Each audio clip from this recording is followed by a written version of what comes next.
Bien, bienvenidos. En este video vamos a tratar acerca de la transformada de Fourier sobre una señal DSG. Vamos a mirar cómo se ve, vamos a analizarla y vamos a ver cómo se obtiene en MATLAB. ¿Listo?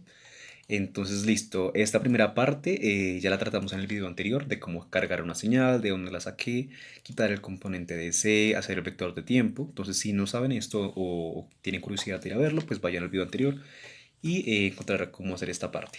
Listo, entonces ya con la señal abierta y con todo eso vamos a hacer pues lo que nos importa para este video, que es la transformada de Fourier de esta señal. Entonces, ¿qué es la transformada de Fourier? Básicamente es un método para transformar la señal del dominio del tiempo a el dominio de la frecuencia.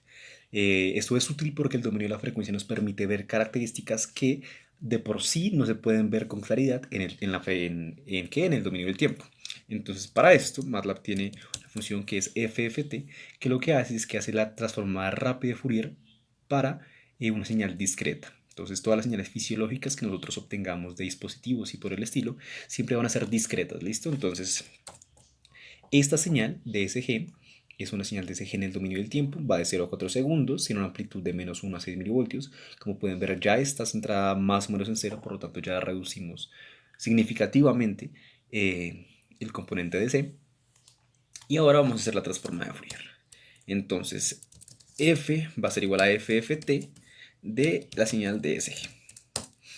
Esto calcula también valores complejos, ya que la transformada de Fourier nos da tanto la parte real como la parte compleja. Entonces, lo que nos interesa es la parte real. Para hacer esto, usamos la función abs, que calcula el valor absoluto de la señal, es decir, la parte real. Y ya como pueden ver aquí, f es un valor real. Grafiquemos esto para ver cómo se ve. Y aquí tenemos la misma señal de DSG, pero en el dominio de la frecuencia. Es importante tener en cuenta que la información de DSG no se pierde cuando la transformamos al dominio de la frecuencia. Es exactamente la misma. ¿Listo? Entonces, como se puede ver, tanto la parte derecha como la parte izquierda de esta gráfica es la misma. Entonces vamos a tomar la primera parte, que es la que nos importa. Entonces, ¿cómo hacemos esto? Vamos a cortar el vector f desde 1 hasta la mitad sobre 2. Aquí probablemente salga una advertencia, ¿sí? Ya que esta división no es un número entero y aquí solo puede ir números enteros. Entonces voy a usar la función SAIL, que lo que hace es aproxima esa división al número entero más cercano mayor. Y ya no nos va a salir esta advertencia. Ok, aquí ya tenemos la transforma de Fourier. Ahora nos toca ajustar el eje horizontal, que es la frecuencia, y el eje vertical, que es la magnitud, en el dominio de la frecuencia. Entonces, para ajustar la magnitud es bastante sencillo. Solo tenemos que coger toda la señal y dividirlo en el valor máximo del vector f, del vector f. Entonces ya nos queda, como pueden ver, de 0 hasta 1. ¿Listo? Aquí podemos ver ya algo raro sobre la señal, pero ya lo discutiremos más adelante. Y ahora nos toca crear el vector f, que va a ser el vector de frecuencias. Entonces, este vector tiene que ser de la misma longitud que la transformada de Fourier. Entonces, ¿qué vamos a hacer? Vamos a decir que L es igual a la longitud de f, para tener esa variable ahí guardada. Ahora vamos a crear el vector de frecuencia. Entonces, este va a ser un vector que empiece en 1, que cuente en pasos de 1 y vaya hasta L, ¿sí? Para que sí lo podamos graficar y la función de MATLAB lo acepte.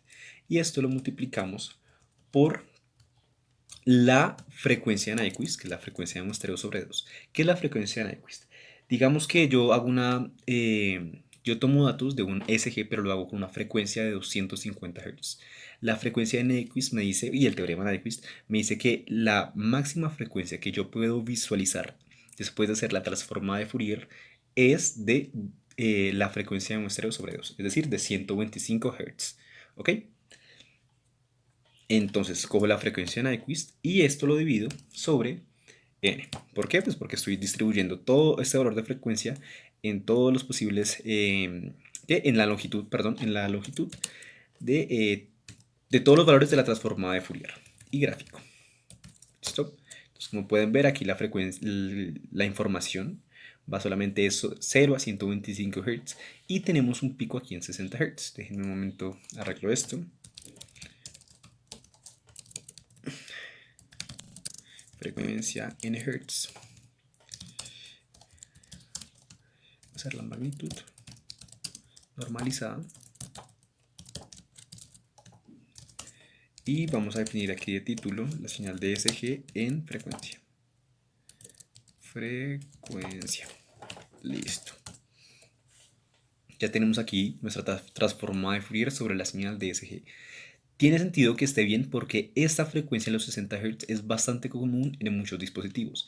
¿Qué significa? Muchas veces, digamos que se infiltra ruido de la red eléctrica sobre la señal. Entonces, como la red eléctrica, en el lugar donde se tomaron estos datos, funciona a 60 Hz, se mete este pico. ¿Y eso cómo se ve en el tiempo? Eso en el tiempo se ve como este engrosamiento en las frecuencias altas sobre la señal DSG. ¿Ok? Entonces, después de nosotros remover ese pico en la señal DSG, vamos a ver cómo mejora notoriamente nuestra señal. Y ya, básicamente eso es todo por este video.